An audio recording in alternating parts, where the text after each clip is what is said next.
Sejam muito bem-vindos a mais um episódio do Healthcast Alpha, o podcast dos médicos, empresas e profissionais de saúde de Alphaville. Meu nome é Andréa Curi Guimarães e hoje estamos aqui para mais um episódio com o mastologista Dr. José Davi Kandelman, que atua nas especialidades de mastologia e oncoginecologia, para falar sobre câncer de mama.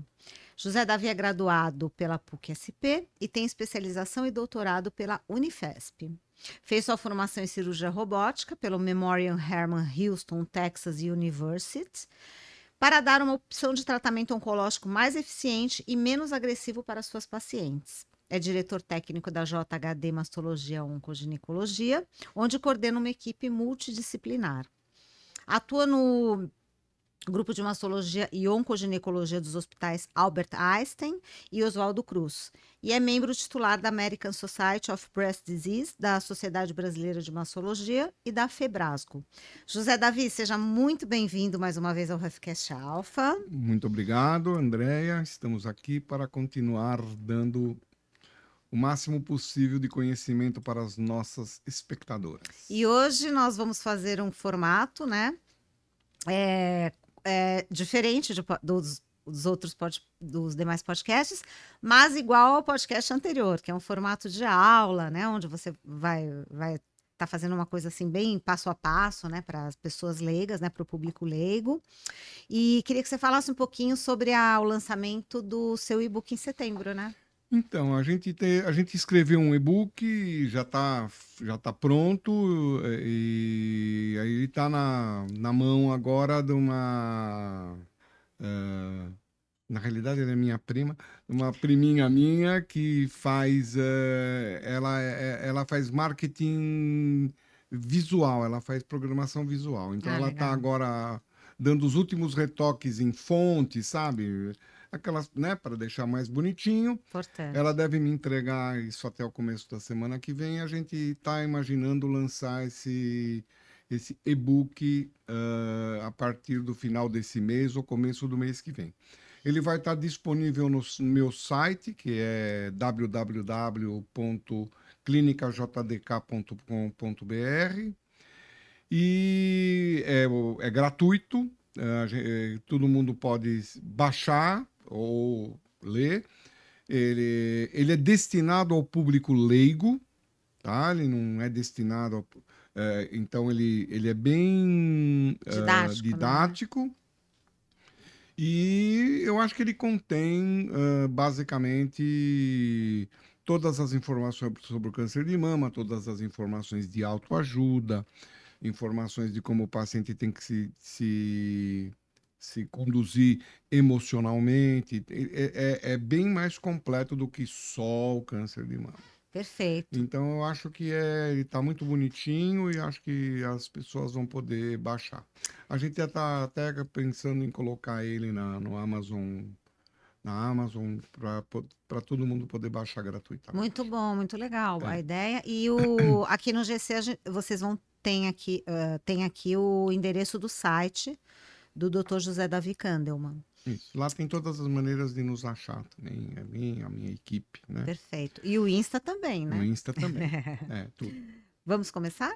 Vamos começar. Dr. José Davi, quais são os estágios do câncer de mama? Então, vamos lá. Ele está colocando a apresentação aí para a gente poder se orientar, né? Para todo mundo poder enxergar um pouco melhor, porque é um pouquinho mais... Tá aí. Então, lembra que eu falei no último episódio do carcinoma in situ? O carcinoma in situ é aquele estágio onde o tumor, a palavra in situ significa no lugar, então é um tumor que não tem capacidade de invasão. E como ele não tem capacidade de invasão, ele está no lugar, ele é o estágio 0. Então, o carcinoma in situ é o estágio 0. O sonho de consumo de qualquer mulher é fazer um diagnóstico no estágio de um carcinoma in situ. Se é para ter um tumor, que seja o estágio 0. Estágio 0. Tá certo? O estágio 1, então, a gente divide em estágios para ficar uma coisa basicamente mais didática, inclusive para os médicos se conversarem entre si. É verdade. Tá certo? Então, se eu vou mandar um um paciente fazer uma radioterapia, uma quimioterapia, eu vou dizer, ó, estou mandando a paciente tal, um carcinoma invasor e tal, estágio 2A, é alguma coisa assim. Então, todo mundo já entende o que eu estou falando. Mas, basicamente, para a gente não criar confusão, o estágio 0 é um câncer que está confinado ao local de origem, ele não tem poder de invasão. Ele pode ser ductal ou lobular, tá certo? Pode ser o ductal é DCIS, tem o S porque é in situ, e o lobular SLIS. Ele é considerado um estágio pré-invasivo, tá certo? Mas tem o potencial de evoluir para um tumor invasor, tá? Tem muito tumor invasor que começa in situ. O estágio 1, nós já estamos falando de um carcinoma invasor, normalmente já está num formato nodular, e ele tem até 2 centímetros de diâmetro. Então, estágio 1 é um tumor de até 2 centímetros de diâmetro. E também in situ. Não, ele é invasor já. Ah, já in é situ invasor. é o 0. Perdão, tá. In situ é o 0. Tá. E o estágio 2 é um tumor de até 2 centímetros, tá certo? Mas não tem metástases. Ele continua confinado no local. Ele tem até 2 centímetros e não é metastático. O estágio 2, ele é dividido em dois. A gente adora ficar dividindo coisas em categoria. Eu percebi, né? A subdivisão aqui. Ele é divisão, subdivisão. É divisão em 2A e 2B, dependendo do tamanho. Então, o tumor pode ter. O estágio 2 é um tumor de até 5 centímetros de diâmetro. E o mais frequente do estágio 2 é que ele pode se espalhar para os linfonodos axilares. Que os linfonodos axilares são o primeiro degrau de invasão local. Não está indo ainda. A axila é o muro que divide o local do resto do corpo. Basicamente, para entender mais ou menos. Por isso que tem casos que tiram, né? Quando o tumor está confinado, até a axila ele ainda é local.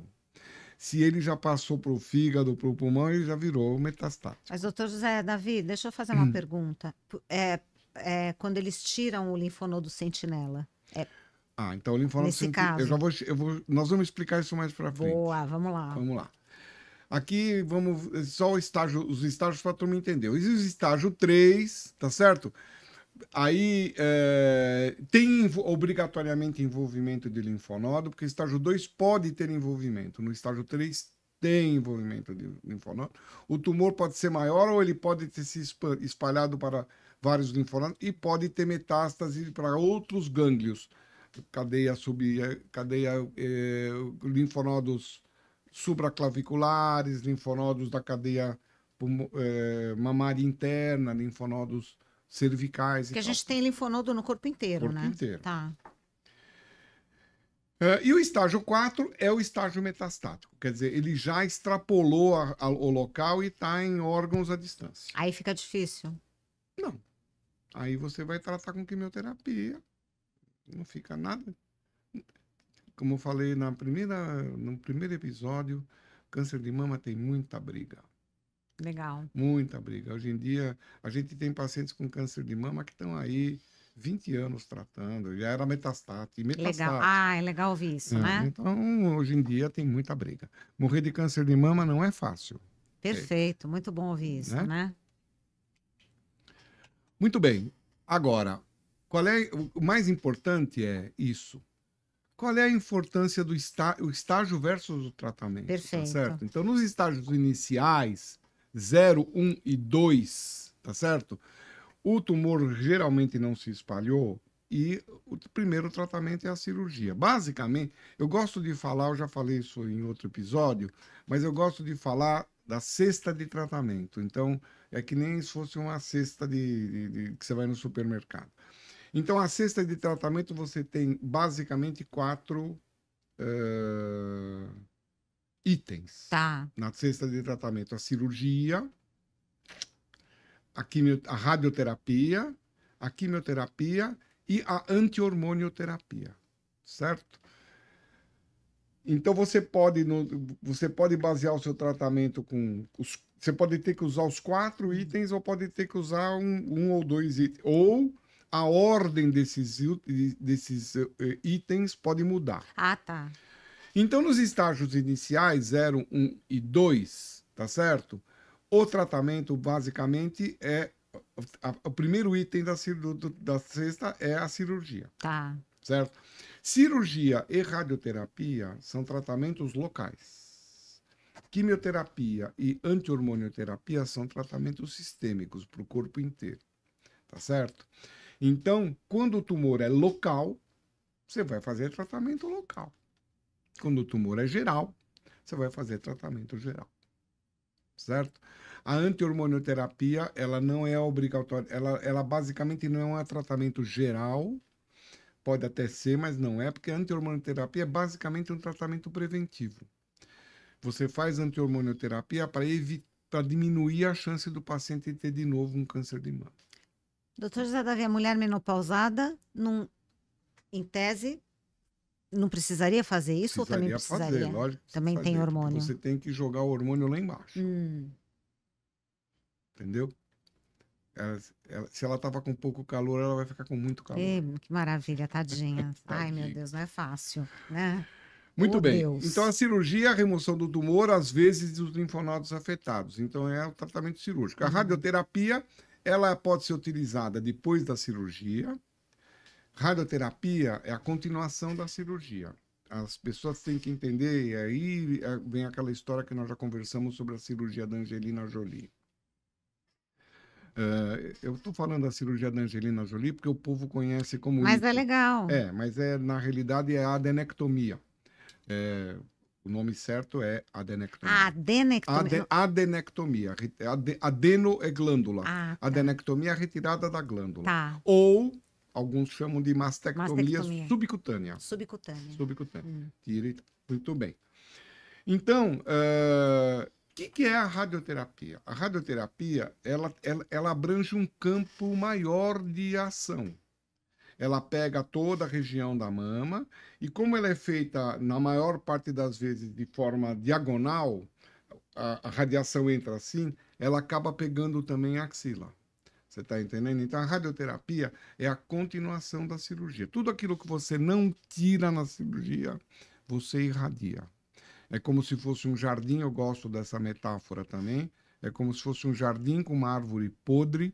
Você tira a árvore podre, mas joga veneno no jardim todo, porque é um jardim perigoso, certo? Então, na realidade, a radioterapia ela é mais ampla. Existem trabalhos mostrando que cirurgia parcial mais radioterapia tem maior sobrevida do que mastectomia sem radioterapia. Portanto, fazer radioterapia, para nós, a gente sempre busca... O paciente acha que a gente quer arrancar a mama dele, sempre a gente não quer. A gente sempre busca a cirurgia parcial seguida de radioterapia. Engraçado, e para o leigo, né? Você falar, se arrancar é melhor, né? Não é. Tudo é melhor, né? Qual é o problema da cirurgia Angelina Jolie? Você não faz radioterapia. Sim, exatamente, né? Só que sobrou 5, 7% de parênquima lá. Problema. Então, certo? a probabilidade de acontecer alguma coisa acaba sendo maior. Diminuiu a chance dela ter câncer naquela mama em 93%, 94%. Tá bom. Mas não zerou. Mas a radioterapia zera? Em geral, sim. A cirurgia com radioterapia zera? Não zera. De novo, médico não tem essa história de zerar. Não zera, mas... Não é uma ciência exata. Os trabalhos mostram que cirurgia parcial mais radioterapia tem maior sobrevida. Interessante. Então, se fazer uma cirurgia Angelina Jolie, a chance de você ter uma recidiva, de acordo com os trabalhos, é maior do que se você fizer quadrante com radioterapia. Apesar de ser pequena, é maior. Agora, a radioterapia, ela precisa ser geral? Não. Dependendo do tamanho do tumor, da idade do paciente e do tipo de tumor, lembra aqueles subtipos moleculares? Sim. Dependendo do tipo de tumor, você pode fazer uma radioterapia localizada, intraoperatória, dose única. Nossa, que prático. Dose única. Prático. Entendeu? Vai lá, irradia, dose única, acabou. No momento da cirurgia. 25 minutos de radiação ali, e acabou. Ah, que legal. Se não, se tiver que fazer radioterapia pós-operatória, a radioterapia convencional, nós estamos falando de 15 a 28 sessões. Tá. E tem que fazer todas, E né? tem que fazer todas. Muito bem. A quimioterapia, ela pode ser feita... A quimioterapia é um tratamento geral, tá certo? Ela pode ser feita antes da cirurgia ou depois da cirurgia. Quando ela é feita antes da cirurgia? Ela é feita antes da cirurgia para diminuir o intuito da... A gente chama de neoadjuvância. Quando a gente faz a quimioterapia pós-cirurgia, a gente chama de adjuvância, tratamento adjuvante. Quando a gente faz antes da cirurgia, a gente chama de neoadjuvante, tratamento antes da cirurgia. Então, a quimioterapia neoadjuvante, ela é basicamente, foi proposta e é basicamente utilizada para diminuir o tamanho do tumor e permitir a cirurgia conservadora. Ah, interessante. Entendeu? Uhum. Então, esse é o intuito. De vez em quando, você tem um carcinoma inflamatório e você tem que começar a tratar o paciente amanhã. Você está entendendo? Então, começar a quimioterapia é mais importante Lógico. do que qualquer outra coisa. Então, aí nós estamos falando de casos específicos. Mas a neoadjuvância, a quimioterapia neoadjuvante, ela foi basicamente criada, ela é basicamente utilizada para diminuir o tamanho do tumor, para permitir a cirurgia conservadora. De novo, a gente busca sempre a cirurgia conservadora. A gente não gosta de fazer mastectomia. Entendi. A gente só faz mastectomia se a gente não tiver outra alternativa. Tá, entendi. Entendeu? Tá. Muito bem. E a terapêutica hormonal é uma terapêutica via oral, tá certo? Que o paciente toma por 5 a 10 anos, um comprimidinho diário, tem vários medicamentos. E ele tem como intuito diminuir a probabilidade de você ter um novo câncer na mesma mama ou na mama contralateral, na outra mama. É perfeito? De novo, não é perfeito. A terapia hormonal diminui essa probabilidade em 51%, 52%. Mas uma paciente que teve câncer de mama, a chance dela ter um novo câncer de mama é alguma coisa ao redor de 25%. Tá. De novo. Sem a terapia hormonal. Números só para a turma raciocinar. Tá. Não são números exatos. 25%. Hum. Mas se ela faz... E a probabilidade de qualquer mulher ter câncer de mama é 10. Ah, tá. Se ela faz a terapêutica de reposição hormonal, cai 50%, cai para 10%. Nossa, ela fica com Ela uma fica pessoa igual a que nunca pessoa teve. que nunca teve câncer. Ah, entendeu? entendi. Interessante. Então, e as pacientes que fazem reposição hormonal, que fazem medicamento anti-hormonal, elas, na hora que a gente passe os 5 anos, 6 anos ou 10 anos e chegar para ele e falar, vamos parar, muitas não querem parar. Porque elas têm medo. Mas os trabalhos mostram que mais do que 10 anos não funciona. Não tem... Não tem mais sentido. O paciente está curado. Entendi. Está curado. Não tem utilidade ele alguma. tem que entender que está curado. É a questão psicológica, né? Minha filha, você está curada. Que parte do você está curada você não está entendendo? Mas, doutor, eu não posso ter câncer daqui a 20 anos? Lógico que você pode. Você já teve uma vez, lógico que você Enquanto pode. Mas estiver viva, esse que você tratou, está curado. Ah, que legal. Está curado. Bacana, É né? a mesma história, né? Quando você opera o paciente fala, mas doutor, e agora? O que eu vou fazer com esse câncer? Eu tenho que responder para você e falar, minha querida, O câncer já... você não tem mais câncer. O câncer já Sabe foi. onde que está o seu câncer? Está lá no laboratório de anatomia É patológica. mesmo, é verdade. Ai, coisa boa. Não tem mais câncer aí, já Que foi alegria. tirado. Que alegria, é verdade. Agora nós estamos tratando você para não ter de novo. Boa. É isso. Então, essa é a cesta de tratamento. Cirurgia, radioterapia, terapia hormonal. Tá certo? Essa é a cesta de tratamento. E cada estágio é um. Então, nos estágios 0, 1 e 2, cirurgia, via de regra. Nos estágios mais avançados, começa com a quimioterapia, para depois fazer a cirurgia. A radioterapia é sempre complementar à cirurgia. Tá Certo? E a anti-hormonioterapia é complementar à radioterapia. Perfeito. Então, operou, 30, 40 dias depois da cirurgia vai fazer radioterapia, e depois disso vai começar a anti-hormonioterapia. Ou fez a quimioterapia, operou, aí vai fazer a radioterapia, aí vai fazer a anti-hormonioterapia. se o tumor responde a anti-hormônio. Se o tumor não responde a anti-hormônio, você não vai fazer Tá. anti-hormonioterapia. Entendi. Entendeu? Eu acho que a próximo estágio da nossa apresentação é quais são as opções de tratamento e seus possíveis efeitos colaterais. Isso. Aqui é uma explicação do que eu já tinha falado, tá certo? Então, de novo, a mastectomia é a cirurgia radical, a cirurgia conservadora também é conhecida como quadrante, setor, tal. Você pode fazer. Você tira partes, né? O tamanho depende do tamanho do tumor, o tamanho do quadrantinho ou do quadrantão vai depender do tamanho do tumor e vai depender do tamanho da mama da paciente. Isso você tem que entender, que uma paciente que tem uma mama grande, tirar um quadrantão dela, ainda vai sobrar muita mama, ainda vai ter que reduzir essa e a outra, para ficar bonito, entendeu? Não é uma paciente que tem uma maminha pequenininha, tá certo? Então, ok, você vai ter que, de repente, botar uma prótese, porque o que vira você tirou, mastectomia, né? Ou vira um quadrantão, para ela vira um quadrantão. Muito bom. Agora vamos falar do linfonodo sentinela, quero que você me pergunte. Vamos lá. Linfonodo Por que sentinela? Eu vou explicar. Linfonodo sentinela. Então, no corpo, nós temos o sistema linfático, no nosso corpo. O sistema linfático, ele anda junto com o sistema vascular. O sistema vascular é artérias e veias. E o sistema linfático, quer dizer, quando você abre um lugar que tem vasos no paciente, você vai encontrar os 3 vasos andando juntos. Paralelos. Paralelos. O problema é que o vaso linfático ele é muito fininho e o vaso linfático, na maior parte das vezes, nem sempre a gente consegue enxergar. A não ser que você esteja operando com um robô ou com uma lupa tal, que você consegue enxergar. Mas ele é mais fininho, mais difícil.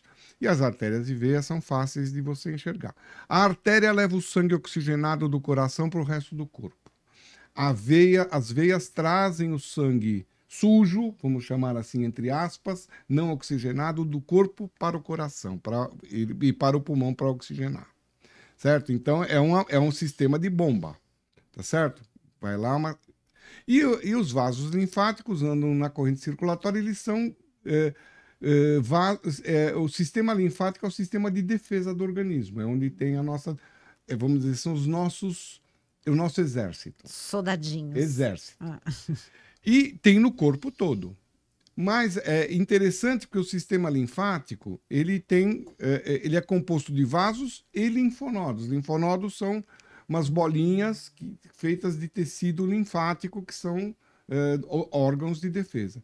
E eles se espalham no corpo em cadeias, a gente chama de cadeias, ou seja, não é cadeia de preso, é cadeia, de grupo. Então, aí você tem cadeias inguinais, cervicais, infraclaviculares, axilares. Quando você fica resfriado, você palpa um gânglio aqui, é a cadeia cervical. Quando você está com uma dor de ouvido e você palpa um gânglio aqui, é a cadeia retroauricular. E quando você tem aqui uma íngua aqui embaixo, é a cadeia axilar. Então, muito bem. Então, debaixo e em cada lugar do corpo, ele se dispõe em sequência. E o primeiro gânglio, que a gente, por analogia, chama de soldado, o primeiro soldado daquele grupo ou daquela cadeia, que a gente também chama de quartel, como se fosse um quartel, um monte de soldadinhos num quartel. Por analogia, o primeiro soldado daquele quartel é o que está tomando conta do quartel, é o sentinela. Sentinela. Onde a célula tumoral vai primeiro, ela vai para o linfonodo sentinela. Se você diagnosticou o linfonodo sentinela, você tirou o sentinela, entrega para o patologista e ele diz que está negativo, significa que todo aquele quartel está negativo. Nossa, que perfeito. Certo? Delícia, né? Coisa boa. Se ele vira e fala está positivo, você tem que tirar mais soldados de lá para entender qual é o tamanho da briga. Então, é o tamanho da encrenca. Tá entendendo? Muito bem. Perfeito. Então, o que é o rol? O rol é uma... o que a gente usa para fazer? Como é que a gente acha o linfonodo sentinela? Como é que a gente acha o tumor? Você foi lá e fez uma biópsia num nódulo de 1 centímetro. Não é palpável. A mama da mulher é grande, você não consegue palpar. Como é que você vai saber como operar esse nódulo na cirurgia? Onde ele está? Onde que está o meio dele? Onde que está o quadrante? Onde que está? Então, aí você precisa de uma localização. A localização pode ser com fio metálico, que é o método mais antigo, mas o que a gente usa mesmo é a medicina nuclear. A medicina nuclear é uma técnica que você injeta no local uma pequena quantidade de glicose radioativa. O paciente não vai ficar radioativo pro resto da vida. Vai dar câncer. Não, vai dar não. câncer. O paciente vai ficar... A gente sempre fala para o paciente, você não vai brilhar pro resto da vida. Você só vai brilhar por 36 horas. Depois o seu xixi vai embora. Vai embora.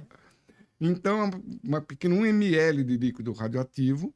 E esse ml... se você massagear a região, esse líquido radioativo vai para o linfonodo sentinela. Perfeito. Certo? Interessante. E dentro da axila, os soldadinhos, eles não estão assim numa sequencinha 1, 2, 3. Tem um bolinho de gordura com um monte de linfonodo lá. Como é que você vai saber qual deles é o sentinela? Isso. Ele não está aparecendo em sequência. Ele está aparecendo no meio da gordura. Então aí você tem o ROL e o SNOW. Isso é uma sigla em inglês, o Radio Guided Occult Lesion Localization, ou seja, é uma localização do nódulo, da onde você vai operar, e o SNOW é a localização do linfonodo sentinela, do Sentinel Node, certo? É a localização do sentinela. Muito bem, então aí na véspera da cirurgia, tem que ser na véspera, ou se a cirurgia for de tarde, num período da manhã. Mas, em geral, é alguma coisa ao redor de, no mínimo, 6 horas, 5, 6 horas de antecedência, até, no máximo, 24, 20, 30 horas de antecedência, porque, senão, depois você vai perder o líquido. Então, você injeta no lugar do nódulo aquele líquido radioativo. Na hora da cirurgia, o laboratório manda uma biomédica com uma máquina, que ela é basicamente um contador Geiger médico. Essa máquina canta, mostra uma tela, ela canta. Tem até hoje com máquina com Bluetooth. Nossa. E canta. Então aí quando você coloca a máquina em cima do nódulo, da região do ROL, o ROL é o nódulo, ele vai cantar. Você sabe onde que está o centro da lesão. Nossa. E olhando na telinha da máquina, que está ali do lado, a quantidade máxima de radiação é bem o centro da lesão. Tá certo? Tá. Muito bem. Aí você vai usar aquela máquina para tirar o setor e depois você vai usar a máquina para ver se nada mais canta. Ou seja, a margem está livre. Nossa, que legal. Tá certo? E aí você entrega para o patologista que está na sala. Perfeito. E aí você vai na axila, tá certo? E na axila você vai lá e detecta o SNOW, onde está o linfonodo sentinela no meio daquela gordurinha, né? Tira o sentinela e entrega para o patologista também. Isso certo? Tudo na hora. Na hora. Nós vamos falar de o que é congelação, o que é parafina, que é o próximo item. As pessoas têm que entender isso, né? Você sabe como é que um patologista lê uma lâmina? Não. Tem alguma ideia? Como? Ele faz assim, ele pega aquele material inteiro, ou parte, a biópsia, ou o nódulo inteiro, e ele coloca dentro de uma máquina que faz um bloco de parafina. Vela. Tá. Então, aí você vê o bloquinho de parafina com um tumor dentro. Bonitinho. Tá. Aí ele pega esse bloquinho de parafina e coloca numa outra máquina que corta a parafina. Aí essa máquina corta aquilo em fatias microscópicas, tem um técnico que prepara lâminas para microscópio, faz a coloração, cora aquelas lâminas, coloca uma outra lamininha por cima para aquilo ficar eterno, porque aquela lâmina vai ficar lá para o resto da vida, tá certo? E ele entrega para o patologista uma bandeja de madeira com lá 100 lâminas. E o patologista vai colocando no microscópio, uma por uma, e vai tirando as suas conclusões. Nossa. Certo? Se for fazer a imunohistoquímica, ele vai fazer um outro bloco com outra coloração da imunohistoquímica. E o patologista vai analisar. É que a imunohistoquímica demora mais uma semana para curar. Ah, tá. Esse processo de fazer a vela, a máquina mais moderna que existe no planeta demora 19 horas para fazer essa vela, certo? Não dá para fazer em menos de 19 horas. 18 horas, 19 horas. Ou seja, a maioria dos... Dá até um pouquinho menos, demora um pouco, 12 horas e tal, dependendo. Mas não dá para entregar isso, não dá para entregar. Então não dá para você deixar o paciente anestesiado lá 19 horas. 19 horas Para esperando. poder ver se vai tirar o resto. Não dá. Entendeu? Então a parafina é um exame para fazer depois. Ah, tá. Muito bem. Então na hora da cirurgia, o patologista precisa analisar aquilo de uma maneira. E não dá para deixar o paciente dormindo 19 horas, esperando ele ir lá fazer o bloco de parafina e voltar. Então aí ele faz um negócio chamado biópsia por cortes de congelação. O que é congelação? A gente entrega para ele um nódulo, a gente mostra para ele com uma máquina nuclear, da medicina nuclear, o lugar de maior captação. A gente marca aquilo lá ou com um fio ou com uma caneta, pinta para ele.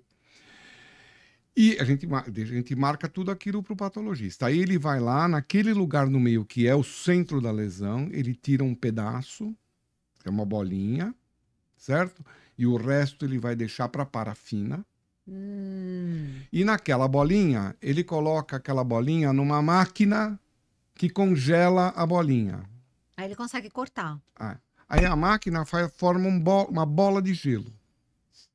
Aí ele pega essa bola de gelo e coloca numa outra máquina que corta gelo. Que legal. Certo? Nossa, muito e cheio ele de detalhes. corta, forma. E ele mesmo faz as lâminas, só que ele não dá para ele fazer uma técnica de coloração que dê muito detalhe, ele faz uma técnica de coloração rápida, que demora lá minutos, tá certo?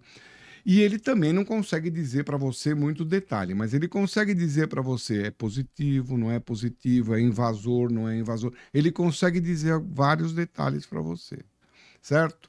Então ele prepara a lâmina e volta lá na sala. Esse tempo de entregar para o patologista, ele ir lá, depende de quantas perguntas eu fizer para ele. Ah, tá. Então, esse tempo dele ir lá e voltar é alguma coisa ao redor de 20 minutos. Tá. Então, 20 minutos, o paciente continua dormindo lá, a gente fica lá batendo papo. Tá, boa. Tá entendendo? Se a gente já achar que tá tudo lindo, obrigado, já vai fechando alguma coisa. Boa. E enquanto isso, o patologista volta. Aí o patologista, se eu fizer muitas perguntas para ele, por exemplo, olha, eu quero saber as margens. Ele vai ter que congelar as bordas, tá certo? Então isso demora um pouquinho mais, vai demorar meia hora, 35 minutos, mas se eu não precisar saber as margens, só precisar saber o linfonodo sentinela, em 15, 20 minutos ele me entrega esse resultado e eu fecho o paciente. Isto é biópsia por cortes de congelação, para a turma entender a diferença. Aí depois todo o tumor vai para a parafina. E a parafina nós vamos saber o resultado uma semana, 10 dias depois. Aí você vai falar para mim, depois da imunohistoquímica, outra semana. Aí você vai me perguntar, a parafina pode mudar pode mudar. Quanto mais fera é o patologista que trabalha com você ou nos lugares que você trabalha, a chance disso acontecer é muito pequena. Tá certo? Você vai me perguntar quantas vezes eu tive que voltar para a sala de cirurgia para reoperar o paciente até hoje. Em toda a minha vida, nenhuma. Tá, porque o Fera já fez isso na hora e já deu Mas uma... eu opero em lugares de alto padrão, você tá entendendo? Mas eu já tive assistentes meus que tiveram que voltar para a sala de cirurgia para fazer um linfonodo sentinela porque o patologista achou uma outra coisa que não tinha sido feito na hora. Entendi. Mas a gente precisa, por isso que a gente de vez em quando chega para o paciente e fala, eu quero esse hospital ou eu quero este patologista, porque na realidade o que vai acontecer é que você vai evitar que o paciente volte para o hospital para reoperar. Não é mais só tirar o linfonodo sentinela de todo mundo? Não há necessidade. Tá. No carcinoma in situ, teoricamente, eu não teria que fazer isso. Mas se o carcinoma in situ tiver mais de 2 centímetros de extensão, eu vou fazer isto. Porque a biópsia só analisou meio centímetro, ela analisou os dois. E na outra área dos dois pode ter uma área de invasão. Então eu vou tirar a área inteira e vou fazer o sentinela para evitar que o paciente volte para a sala de cirurgia. Entendi. Agora, tirar o sentinela não tem problema algum, Eu né? operei semana retrasada uma paciente nessa que aconteceu exatamente isso. Ela tinha um carcinoma in situ de 2,5 centímetros. Eu fiz o linfonodo sentinela e a parafina mostrou que ela tinha lá no meio um tumor invasivo de 1 milímetro. Nossa. E o sentinela estava negativo. E aí? Aí, tá resolvido. Ela não tem que voltar para o hospital. Tá, porque é 1 milímetro. É 1 milímetro. Tá. E agora tá na discussão se vai fazer quimioterapia ou não. Provavelmente não. Entendi, tá. Porque é 1 milímetro. Porque é 1 milímetro, pequenininho, responde a hormônio. Então, Entendi. não vai fazer. Mas, por exemplo, no caso de ter necessidade de tirar o linfonodo sentinela, também não tem problema nenhum. O paciente não vai ter problema nenhum. Não vai ter problema Nada nenhum. a Nunca ver, acontece né? absolutamente nada. A gente faz linfonodo sentinela com uma certa frequência. Perfeito. Entendeu o que é sentinela? Entendi, muito bom. Muito bem. Vai falar de efeitos colaterais? Não, e a radioterapia, quimioterapia nós já falamos, terapia hormonal, terapia direcionada. Terapia direcionada, então, é quando o paciente tem um HER positivo, que seria existem drogas anti-HER. Então, você pode fazer uma terapia direcionada para um determinado tipo de tumor e a imunoterapia que ativa o sistema imunológico, novas drogas. Isso é tudo novidade. Mas eu não vou ficar discorrendo sobre isso, porque isso é caso a caso. Cada paciente é uma sentença, em cada sentença um tratamento. Perfeito. Possíveis efeitos colaterais. Ai, a pobre isso coitada. É terrível. Isso é terrível, né? E a mama e estratégia de lidar com isso. Então, fadiga. Os efeitos colaterais são basicamente decorrentes de quimioterapia, não da cirurgia. Né? Então, fadiga, o paciente pode se sentir fatigado, náuseas e vômitos, queda de cabelo, tem algumas estratégias. Nem toda droga faz cair o cabelo, E existem algumas técnicas de congelar, tem umas máquinas que congelam o couro cabeludo do paciente, diminui muito. Nossa, que bacana, nunca ouvi falar nisso. Congelar? Nossa. Fica congelado, mas ok. Fica lá um palitinho de sorvete, mas dá tudo certo. Mas diminui muito a queda capilar. Legal. Né? E em todo centro de oncologia decente tem a touca. Que bacana. Para congelar.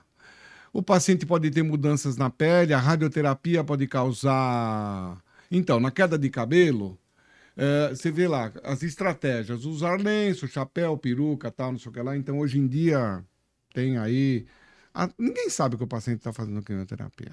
É difícil. Tem uma outra paciente que desfila careca. Você tá entendendo? É verdade, que hoje em dia tá até em moda. Bota lá um lenção e tal, né? desfia aquela... E tem paciente que não quer isso, ela bota lá uma peruca ou faz qualquer coisa que o valha. Congelar o couro cabeludo é meio desconfortável, nem todo mundo gosta, entendeu? Mas ok. A radioterapia pode causar vermelhidão, sensibilidade. Normalmente o radioterapeuta manda lá uns cremes hidratantes e tal, evita a exposição ao sol. Tranquilo. A radioterapia é que nem queimadura de sol. Fica num primeiro momento vermelho, depois ela fica moreninha, como se fosse a queimadura de sol, depois desaparece. E não tem enjoo, não tem nada. Não é super tranquila, né? Alguns tratamentos, pacientes mais graves, pode ter uma supressão de medula óssea, então pode reduzir a quantidade de células vermelhas, o paciente tem que tomar transfusão, alguma coisa assim. E perda de apetite e mudanças de paladar são uma possibilidade por causa de quimioterapia. Algumas drogas dão neuropatia, o paciente fica com sensibilidade de formigamento, dor nas extremidades. Alguns pacientes têm mudança de humor. Uma quimioterapia, dependendo das drogas, pode causar infertilidade, pode torrar o ovário do paciente e o paciente não consegue mais engravidar, entrar na menopausa, o que para alguns pacientes é bom, entrar na menopausa. Dependendo da idade, né? E dependendo do tipo de tumor, às vezes a gente faz ele entrar na menopausa anyway, para poder ter acesso a alguns medicamentos mais, porque o hormônio é um fator de risco importante. Alguns podem ter problemas digestivos, diarreia, tal, manter-se hidratado, e depressão e ansiedade tem que entrar, buscar grupos de apoio. A gente tem tudo isso está no nosso bolso de colete, tá certo? A gente vai tirando do bolso do colete tudo que a gente pode ajudar o paciente para que ele se sinta acolhido, né? O impacto emocional, né? É difícil, né? Então, o choque e o medo inicial, tá certo? A ansiedade e a preocupação. Então, o choque, a primeira coisa que o paciente sente no dia a dia estou com câncer. É difícil você se olhar no espelho e falar estou com câncer. Mesmo que seja um câncerzinho de pele, porra, eu estou com câncer. Você concorda? Então é um impacto inicial. O câncer foi estigmatizado pelos nossos antepassados como uma doença incurável. Exatamente. Porque era incurável. Agora, ele não é nada disso. Então você tem que tirar do paciente este estigma, tá certo? E a tristeza e o luto, né? Então é que nem as fases da perda, né? Então você tá num choque inicial, aí você tem um luto, vou perder a mama, eu vou perder o ovário, eu vou perder isso, eu vou perder aquilo, tá certo? Aí você fica nervoso, raiva e frustração, são as fases. Você fica raivoso, por que eu tenho que ter câncer de mama? Né? Por que eu tô, né? Por que comigo? Né? Porque why me? Né? Aí o paciente normalmente se isola, fica né, e tal. Alguns vão autoimagem, estima a paciente, tá? Se olha no espelho todo dia, a mama linda, maravilhosa, de repente a mama vai mudar o formato ou vai ter que fazer qualquer coisa que vá. E muitos pacientes ficam deprimidos por causa disso. Então, na realidade, essas são as fases mais importantes: o choque, o medo inicial, ansiedade, tristeza, luto, raiva, frustração, isolamento e solidão. Cabe ao profissional tratar o paciente que nem gente. Bacana, é isso mesmo. Você está entendendo? Então, ali não é... O profissional, ele não pode olhar para o paciente como é um paciente. Ele tem que olhar para o paciente como uma pessoa. Como se fosse ele próprio. Ele tem que se colocar no lugar do paciente. Tem que ser empático, né, doutor Davi? Tem que ser empático. Ele tem que se colocar no lugar do paciente e acolher o paciente. O paciente tem que sentir a segurança de que não só ele está na mão de um indivíduo tecnicamente qualificado, como um indivíduo que efetivamente vai carregar ele no colo. Essa é importante.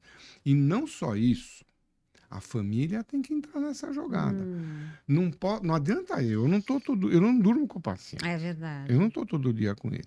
Então, eu falei isso uma vez na última. Eu nem insisti em. Você falou sobre o marido, né? No episódio então, tem anterior. aqui a ansiedade. Vamos continuar um pouquinho. A ansiedade em relação ao futuro, que é uma outra coisa, o paciente fala: e aí? Eu vou morrer, não vou morrer, vou deixar.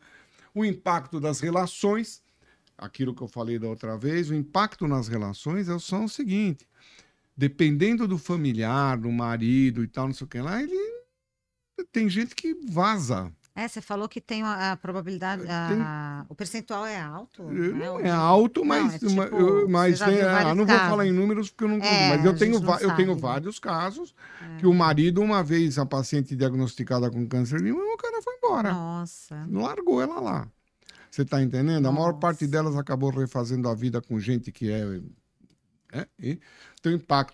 tem um impacto no relacionamento. É o que a gente falou, arrumou um marido melhor, né? Exatamente. E às vezes o próprio paciente se isola. Ele não... Eu quero ficar na minha. Vou entrar aqui na minha casinha, né? Que nem o cachorro entra lá na sua casinha e ninguém tira ele de lá. Então é isso. Mas o paciente tem que aceitar, e com a aceitação vem o crescimento, tá certo? E aí ele pode criar novos relacionamentos e tal. E tem que buscar apoio e tem um autocuidado e as estratégias de enfrentamento que a gente está lá preparado para isso, você está entendendo? A gente está preparado para tratar o paciente de A a Z. Que bacana. tá certo? Então a gente tem que olhar para ele, entender o momento dele, apoiar ele e mostrar para ele que ele não está sozinho. E chamar as pessoas que moram com ele ou que estão com ele para que participem do processo. Então, se chegar uma paciente no meu consultório, diagnosticou câncer de mama e ela está lá sozinha, a primeira pergunta que eu vou virar para ela a próxima pergunta é: você mora sozinha? Você é sozinha? Você vive sozinha? Você não tem marido, não tem irmã, não tem filho, não tem... Ah, tenho, doutor. Eu falei, então eu quero todo mundo aqui. Ai, que bacana. Eu quero, na próxima consulta, vamos marcar isso para a semana que vem. Muito legal. Eu quero todo mundo aqui, porque isso daqui tem que ser uma decisão. A família tem que apoiar. Eu não estou com você o dia inteiro. A família tem. E não adianta você ficar me mandando mensagem de WhatsApp e telefone. Demora 1 minuto a mensagem, demora 1 minuto. A gente tem que ter no dia a dia, você tem que ter gente que está com você para te confortar. Nossa, perfeito, né? Vocês Certo? entrarem nesses Exatamente. detalhes, né? De acolhimento. Aí tem a lidar com estresse. Aí tem tudo, né? Tá certo? Então, apoio profissional durante o tratamento do câncer de mama, cuidado de acompanhamento, mudanças de estilo de vida, vamos comer melhor, vamos fazer exercício. Ah, mas eu nunca fiz exercício na vida. Bom momento para começar, É né? verdade. Tá certo? Você não vai começar durante o tratamento quimioterápico, que não vai rolar, Ah, tá. mas você vai começar posteriormente, tá certo? Nem que seja ir andar na rua. Perfeito. Caminhada já é uma Caminhar. grande coisa, né? Já é uma grande É. coisa. Vai andar. Vai andar. Vai, bota aí um foninho de ouvido, vai ouvir uma Para assistir música. o podcast. Assistir o Pra assistir podcast, o vai fazer podcast do qualquer Dr. coisa. Davi, né? Tá É, certo? no Spotify. Após o tratamento. É. Então, cuidados de acompanhamento são as mudanças no estilo de vida, a prevenção das recorrências, autoexames e rastreamento. Autoexame. Então, o paciente tem que continuar, ele não pode tratar o câncer de mama e sumir. Tá entendendo? Ele tem que entender que durante os primeiros 5 anos ele vai ter que vir a cada 6 meses, eu vou mandar fazer um monte de exames para depois de 5 anos chegar para ele e falar: minha filha, você está curada. Nossa, que beleza. Agora você volta a ser uma paciente comum uma vez por ano. Tá certo? Mas Tá é curada. muito importante, esses 5 anos semestrais são muito importantes. Então tem que Nossa. fazer, porque é a hora, os primeiros 2 anos são os piores. Quer dizer, tá. a maior parte das recorrências acontece nos primeiros 24 meses. Tá. Depois vai diminuindo. Depois de 5 anos, fica muito próximo do que acontece com a população geral. Nossa, Então que aí perfeito. virou um paciente que está cuidando no dia a dia da rotina. E gerenciar o estresse, gente. O paciente tem que mudar a vida. Ele tem que mudar os hábitos alimentares, ele tem que mudar, ele tem que parar de tomar hormônio, ele tem coisas que ele vai ter que deixar de fazer.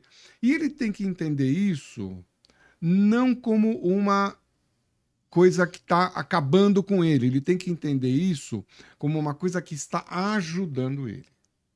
Entendeu? Então, mudar o estilo de vida não é um sacrifício, é um crescimento. Ah, com certeza, né? Certo? Tem pessoas que falam, sei lá, alimentação, né? Saudável não é boa. Não, é boa, né? Depende Então, aí que quais você são as faz. dicas para prevenção do câncer de mama? Que todo mundo vai, doutor, como é que eu faço para prevenir isso? É. Mantenha um peso saudável, faça exercícios regulares, alimente-se de fruta. Todo mundo sabe o que é bom, né? O problema é a turma fazer. Alimente-se de forma saudável, limite o consumo de álcool. Não estamos falando que o paciente não pode tomar um vinhozinho ou um esquinho aí de vez em quando, tá? Mas ele não pode cair bêbado na sarjeta. Mas com aí a já não Coca-Cola pode de lambeira. maneira nenhuma, É né? isso aí, pois é. Amamente, se você tiver na fase de amamentação, amamente. Evita a terapia de reposição hormonal pós-menopausa, evita. Tá certo? Aí você vai falar, todo mundo? Não. Nossas próximas 2 podcasts vão ser sobre câncer ginecológico, né? E aí nós vamos falar de reposição hormonal, Ah, nós que vamos legal. falar, quer dizer, todo mundo tem que evitar reposição hormonal? Não, nem todo mundo tem que evitar, mas existem pacientes que têm. Entendeu? E ele tem que entender que para ele, aí você vai falar, "Bah, mas e se ele quer fazer? Bah, se ele quer fazer, ele quer fazer.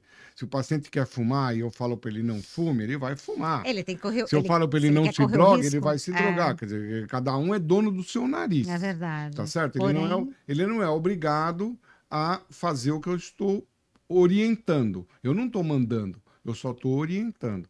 A orientação o paciente pode aceitar ou não. com certeza. Infelizmente, essa é a realidade. É. Conheça seu histórico familiar, isso é fundamental, tá certo? Tem que ir lá buscar na família tudo, bisavô, tetravô, tudo que ele conseguir, para a gente saber com quem estamos lidando. Fazer os exames de rastreamento, manter-se consciente o tempo todo, evitar a exposição a agentes cancerígenos, diminuir proteja-se do sol e tal, e mantenha uma atitude positiva em relação à saúde. Que legal, muito bom, nossa, foi E muito com bom. isso a gente basicamente encerra essa conversa. E finaliza o nosso bloco, né? Câncer de mama. Câncer né? de mama. Que, Finaliza o bloco próximo, nós vamos fazer de câncer ginecológico. Dois blocos também de câncer ginecológico. Vamos fazer falar aquela frase final pro Vamos público fazer que- aquela frase final. Quem que eu procura gosto. acha, quem acha cura. E todo dia é Outubro Rosa.